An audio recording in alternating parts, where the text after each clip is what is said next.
किया है वो सब हेडिंग से आपके, ठीक है, जैसा interest, currency, equity and commodity are being covered by market risk. Clear? So इन दोनों को यहाँ पे कवर कर लिया। जो कल का डिस्कशन है पूरा 2 कॉलम में हमने यहाँ पे नोट कर लिया है। Is that okay? देखिए एक बार गो थ्रू करिए, सब चीज़ें आ गई है इसमें।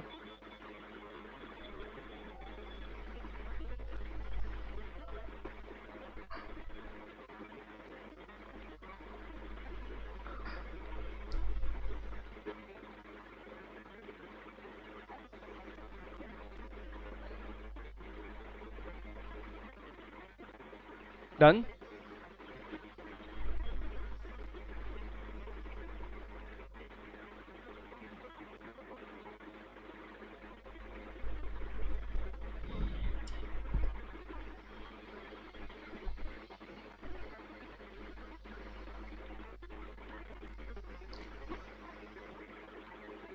Then operational and management risk will be connected.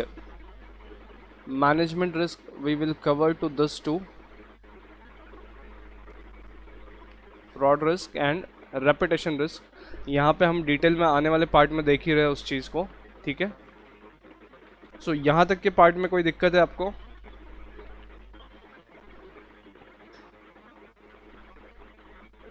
No sir. All right. और यहाँ पे मैं क्वेश्चंस डिक्टेट कर देता हूँ, what kind of questions they can ask for. So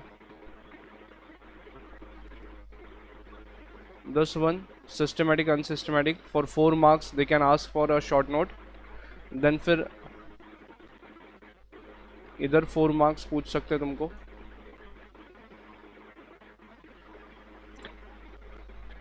then पूरा की पूरा नॉन फाइनेंशियल एक शॉर्ट नोट बोल के पूछ सकते हैं, जहाँ पे आपको फटाफट लिखना पड़ेगा।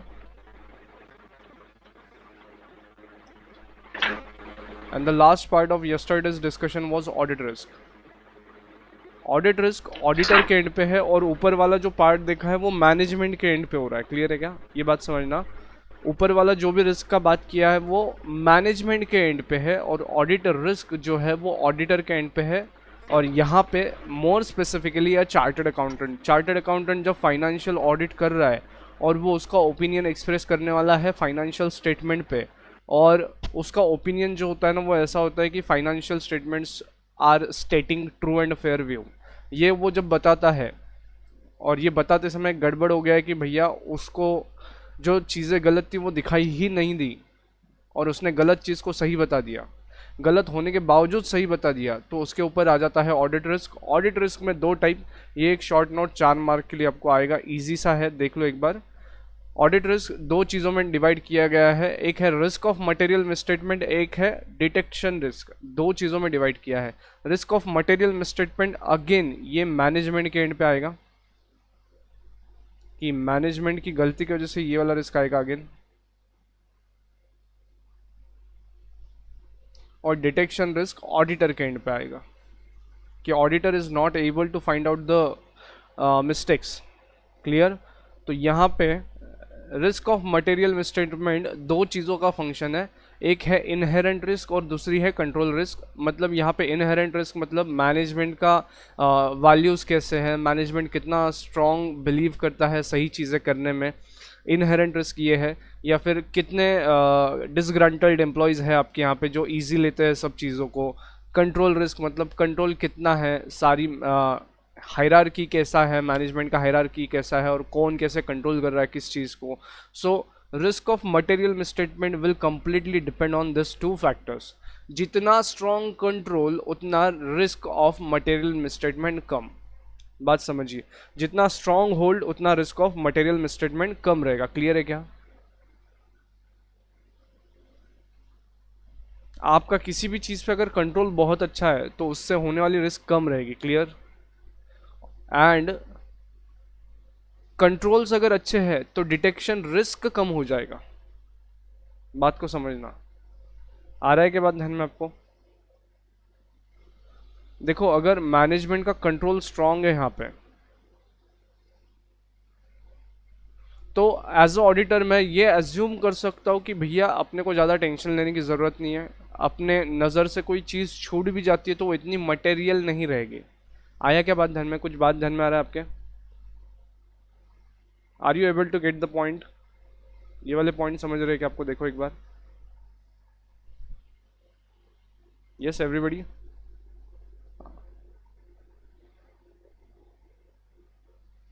If this part is understood,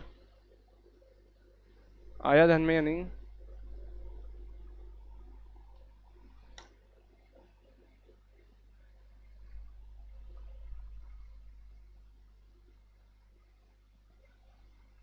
आवाज आ रहा है?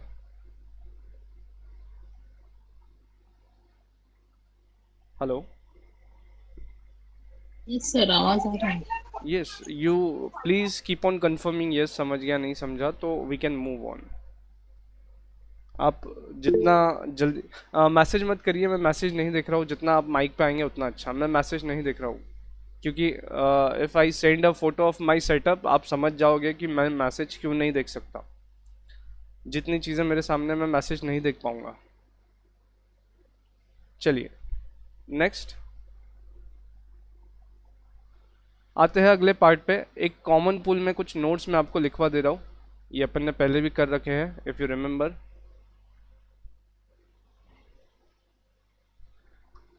सी यू माइट हैव सीन, जो भी कॉरपोरेट एंटिटीज होते हैं, you might have read this in corporate world या corporate entities.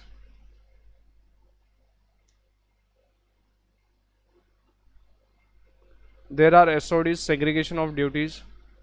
Owners are different and management is different. ये चीज़ पता है क्या आपको? जो कंपनी है, कंपनी के shareholders are different people than the management who are managing the company. Clear क्या? मैनेजमेंट में कौन कौन आता है? आपके directors, MD, CEO, CFO, CEO, right? ये पढ़ा है आप लोगों ने? Yes sir. तो इसी चार्ट को एक बार मैं आपको यहाँ पे ओवरलुक करवा दे रहा हूँ। यहाँ पे आ जाएंगे आपके इक्विटी होल्डर्स एंड मैनेजमेंट, मतलब रेफर अबव। सो ये देखिए एक चार्ट फटाफट से देख लो। यहाँ पे मैनेजमेंट को हमने 3 लेवल में डिवाइड किया है। सबसे टॉप पे है टॉप मैनेजमेंट, जो कि कंपनी के सारे डिसीजंस लेगा, सारी चीज़ें करेगा। मतलब कंपनी किधर, कौन से रोड पे जाएगा, किधर ग्रो करेगा, कैसा करेगा, सारी चीज़ें यहाँ पे करने वाले हैं। इसको स्ट्रैटेजिक लेवल भी बोला जाता है। This is also called a strategic level management. ये रूटीन वाले डिसीजन नहीं होते, इसलिए इसको स्ट्रैटेजिक लेवल मैनेजमेंट भी कहा जाता है। कभी कभार लेने वाले डिसीजन है और इसके लिए तुम्हारा दिमाग चलाना ज़रूरी है rather than any tax. Secondly, company का विजन सेट करेंगे, लॉन्ग टर्म ऑब्जेक्टिव सेट करेंगे, and most important risk management is the responsibility of top management. ये पॉइंट यहाँ पे नोट कर लो, ये पॉइंट यहाँ पे नोट कर लो कि रिस्क मैनेजमेंट टॉप लेवल का रिस्पॉन्सिबिलिटी है। अपना जो चैप्टर है वो किसके एंगल से पढ़ रहे हैं हम? इनके एंगल से पढ़ रहे हैं। आया बात ध्यान में? नाउ और एक चीज़ यहाँ पे मैं आपके एग्जाम्स के हिसाब से बताना चाहूँगा। ये जो रिस्क मैनेजमेंट हमने लिखा ऊपर, यहाँ पे एक नोट करना। Our answers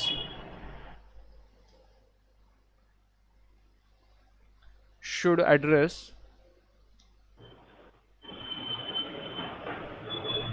concerns of top level management.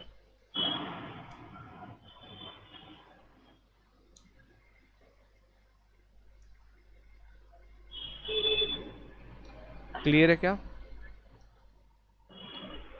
आपका जो लैंग्वेज है या आपके जो आंसर्स है वो किनको देखते हुए लिखने हैं, आपको पता है क्या? टॉप लेवल को देखते हुए लिखना है। मतलब if they are asking a question तो ऐसा एज्यूम करना कोई टॉप लेवल मैनेजमेंट का बंदा आपसे वो क्वेरी पूछ रहा है, वो कंसल्टेंसी चाह रहा है और आप उसको कंसल्ट कर रहे हो। ऐसा लैंग्वेज आपको यूज करना है। आया बात ध्यान में? Yes sir. This will take your paper to a next level. हाँ, बाकी लोग जनरलाइज लिखने वाले हैं इसमें। मैं बता दूं, ये लैंग्वेज है ना, आप जब आगे आगे जाओगे तो यहाँ पे आप लैंग्वेज देखोगे रिपीटेडली वही चीज़ें, और वो जनरलाइज होने जाने वाली है, मिक्स होने वाली है। तो अपने को वो बाइफर्केशन रखना है एग्जाम्स में। सो ये वाला चार्ट एक तो स्क्रीनशॉट ले लो। I am going to send the PDF of the same on the group we have created. उस ग्रुप पे सेंड करने वाला हूँ। सो आप या तो स्क्रीनशॉट ले लो या तो मैं PDF सेंड करने ही वाला हूँ।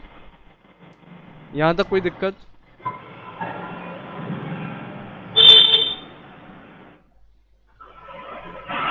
चले आगे।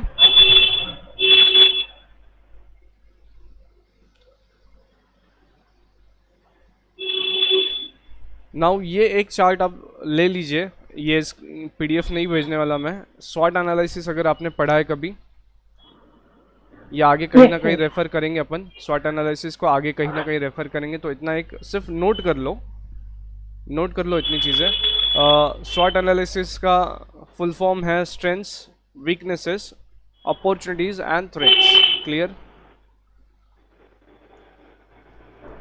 Strengths and weaknesses are inherent in the organization, whereas opportunities are available in the external environment, और धोखा या threat भी available है external environment में। क्लियर है? सो ये पॉइंट्स बाद में आने वाले अपने डिस्कशन में कहीं ना कहीं लगेगा, तो SWOT एनालिसिस इतना लिख लीजिए एक बार।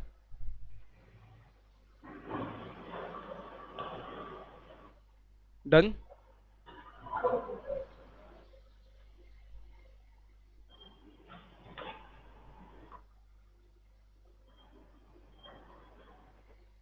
चले आगे।